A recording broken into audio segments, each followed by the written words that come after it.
दोस्तों नमस्कार।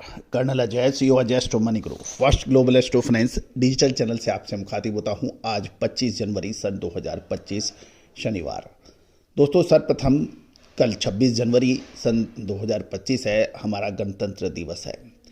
गणतंत्र दिवस के शुभ और पावन अवसर पर देशवासियों को अजय स्टो मनी ग्रुप चैनल की तरफ से, पूरी टीम की तरफ से बहुत बहुत शुभकामनाएं। दोस्तों कल हमारा राष्ट्रीय पर्व है। आओ हम उन सभी शहीदों को याद करें जिन्होंने हमें आज़ादी दिलाने में अपने प्राणों का बलिदान दिया था। आज़ादी के बाद देश की रक्षा में उन महान सपूतों को भी याद करें जिन्होंने अपने प्राणों की बलिदान देके आज हमारे झंडे को ऐसे क्षुण रखा, लगातार फहराने में हमारी मदद की। दोस्तों आज हमारा जो झंडा फहरा रहा है उसकी हवा में हमारे उन शहीदों की सांसें हैं। आज हमें उन्हें शत शत नमन भी करना है। साथ साथ हमें आगामी समय में हमारे देश को नई ऊंचाइयों पर ले जाने वाले हमारे सभी बंधुओं को भी हमें आज याद करना है, उन्हें बधाई देनी है। चाहे वो भारत के सैन्य सर्विस के बहादुर जवान हों, उद्योगपति हों, इंडस्ट्री, साथ साथ साइंसदान हों, टेक्नीशियंस हों और हमारे राजनेता हों। आज हमें सब भूलकर जो देश की तरक्की की बात करता है उसको आगे बढ़ाने में मदद करनी है। आज के इस एपिसोड में हम चर्चा करेंगे सोयाबीन की कुछ महत्वपूर्ण जानकारियाँ। दोस्तों पिछले लगभग एक हफ्ते में सोयाबीन, सरसों और खाद्य तेलों में गिरावट देखी गई है। अब महत्वपूर्ण बिंदु यह है कि आगे क्या संभावना बन सकती है। कहा जाता है कि खाद्य तेलों में जब आप तेजी सोचते हैं तो मंदी आती है और मंदी सोचते हैं तो तेजी आती है। सारे समीकरण 2 दिन में ही बिल्कुल उलट हो जाते हैं। फरवरी महीना खाद्य तेलों के लिए निर्णायक साबित हो, ऐसा हमारा मानना है। जानिए पूरी रिपोर्ट विस्तार से, और यदि चैनल पसंद आए तो लाइक कीजिएगा, सब्सक्राइब कीजिएगा और हमारी विशेष अग्रिम रिसर्च रिपोर्ट के लिए संपर्क कीजिएगा। साथ साथ हमारा साप्ताहिक अखबार जो मात्र 3,000 रुपये वार्षिक शुल्क पर उपलब्ध है, देश विदेश की बहुत महत्वपूर्ण खबरों से आपको रूबरू कराता है। साथ साथ मंडियों के ताज़ा भाव प्रतिदिन आपको व्हाट्सएप पे उपलब्ध कराता है। नंबर स्क्रीन पे है, संपर्क कर सकते हैं। जानिए रिपोर्ट विस्तार से। दोस्तों खबर निकल के आ रही है, कल यानी 24 जनवरी सन 2025 को सोयाबीन की दैनिक आवक में बढ़ोतरी देखी गई और मंडी और सोयाबीन के भावों में कुछ सुधार भी देखा गया। महाराष्ट्र, मध्य प्रदेश और राजस्थान, इन 3 राज्यों के ऊपर हमारी सबसे ज़्यादा नज़र रहती है। दैनिक आवक में शुक्रवार को बढ़ोतरी दर्ज की गई, लेकिन मांग सीमित रहने से प्लान डिलीवरी के भाव स्थिर हो गए हैं और ब्यूरो रिपोर्ट के अनुसार सोयाबीन की आवक अभी लगातार बनी रह सकती है। देश भर की मंडियों में लगभग कुल आवक 3,10,000 बोरी की हुई, जिसमें मध्य प्रदेश में और महाराष्ट्र में देखा जाए तो मध्य प्रदेश में 1,35,000 बोरी और महाराष्ट्र में भी 1,35,000 बोरी की आवक थी। राजस्थान की मंडियों में 20,000 बोरी के अलावा दूसरे राज्यों में 20,000 बोरी का योगदान था। कुल जो आवक थी वो 3,10,000 बोरी की हुई।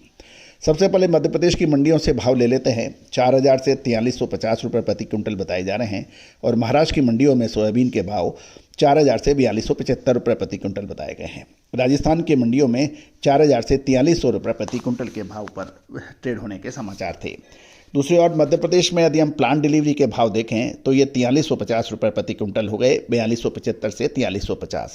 महाराष्ट्र में सोयाबीन प्लांट की डिलीवरी भाव 4,250 से 4,350 रुपये प्रति क्विंटल और राजस्थान में भी लगभग यही भाव 4,275 से 4,400 रुपये प्रति क्विंटल के भाव की बात की जा रही है। दोस्तों अब महत्वपूर्ण ये है कि खाद्य तेल एवं ऑयल सीड्स के ऊपर जो वायदे पे प्रतिबंध था वो जल्दी समाप्त हो रहा है, यानी उसकी अवधि समाप्त हो रही है। अब देखना ये है कि एसोसिएशंस, किसान, व्यापारी बंधुओं को की मांग की जा रही है कि सोयाबीन, सरसों तेल और सीड का वायदा दोबारा शुरू किया जाए। और ये दलील दी जा रही है कि यदि वायदे के शुरू होने या गिरावट से कोई विशेष फ़र्क नहीं होता। गौरतलब है कि सोयाबीन और सरसों के वायदे पर रोक इसलिए लगाई गई थी क्योंकि दामों में बेतहाशा वृद्धि हुई थी और काफ़ी लोगों को ये शिकायत थी कि ये बेतहाशा वृद्धि जो हो रही है, महंगाई बढ़ रही है, सोया तेल, सरसों तेल के दाम आसमान में छू रहे थे 2021-22 में। इसका प्रमुख कारण वायदा बाजार है। लेकिन व्यापारियों का, संगठनों का और रिपोर्ट्स ये कह रही हैं कि यदि सोयाबीन और सरसों या पाम तेल, इनका वायदा घरेलू परिस्थितियों से बढ़ता घटता नहीं है, क्योंकि ये अंतर्राष्ट्रीय बाजारों पर इसका निर्भर होता है, क्योंकि भारत अपनी आवश्यकता का लगभग आधे से अधिक खाद्य तेल बाहर से इंपोर्ट करता है और अंतर्राष्ट्रीय बाजारों के भावों के ऊपर भारतीय बाजारों के उतार चढ़ाव देखा जाता है। ऐसा होता नहीं है कि इंडोनेशिया या मलेशिया के पाम तेलों में बहुत ज़बरदस्त तेज़ी हो और हमारे यहाँ गिरावट हो जाए, या वहाँ पर गिरावट हो रही हो तो हमारे यहाँ तेज़ी हो जाए, ऐसा नहीं होता है। सेम चीज़ सोयाबीन के ऊपर भी है या सोया तेल के ऊपर भी है।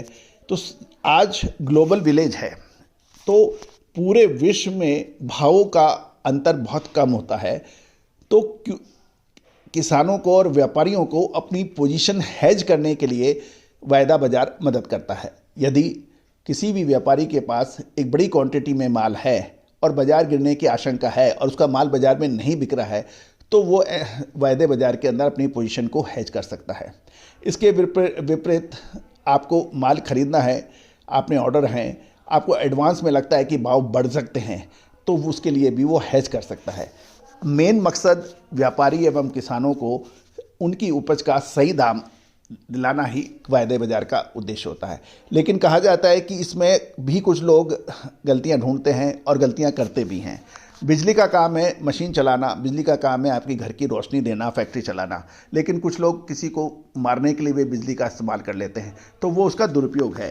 यदि वायदे बाजार का सदुपयोग किया जाए तो इससे बढ़िया कुछ होता नहीं है। तो दोस्तों, ये इस फरवरी के अंदर कुछ महत्वपूर्ण डिसीजन लिए जा सकते हैं और हमें लगता है कि ये डिसीजन व्यापार और किसानों के हित में आएंगे, ऐसी संभावना है। तो दोस्तों, देखना ये है अब क्या होता है, लेकिन संभावनाओं पे व्यापार, उद्योग और किसान हमेशा जिंदा रहता है।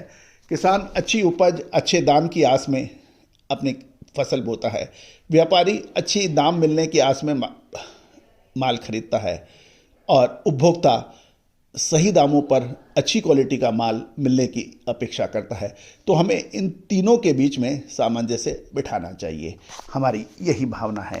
दोस्तों, हमारा ये एपिसोड आपको कैसा लगा, अपनी राय अवश्य दीजिएगा। साथ साथ क्या सोयाबीन, सरसों और दालों का, खासकर चने का वायदा दोबारा शुरू होना चाहिए या नहीं? क्या इससे दाम बाज़ारों में सुधर सकते हैं या नहीं? यदि वायदा शुरू होता है तो क्या कमियां हो सकती हैं, और वायदा शुरू हो सकता है तो इसमें क्या अच्छाइयाँ हैं, क्या प्लस पॉइंट हैं, क्या मेरिट्स हैं? अपनी राय कमेंट बॉक्स में दीजिएगा। दोस्तों, आज पूरा देश हमारे चैनल को देखता है, आपकी राय बहुत इंपॉर्टेंट होती है। All the very best, good luck, happy trading.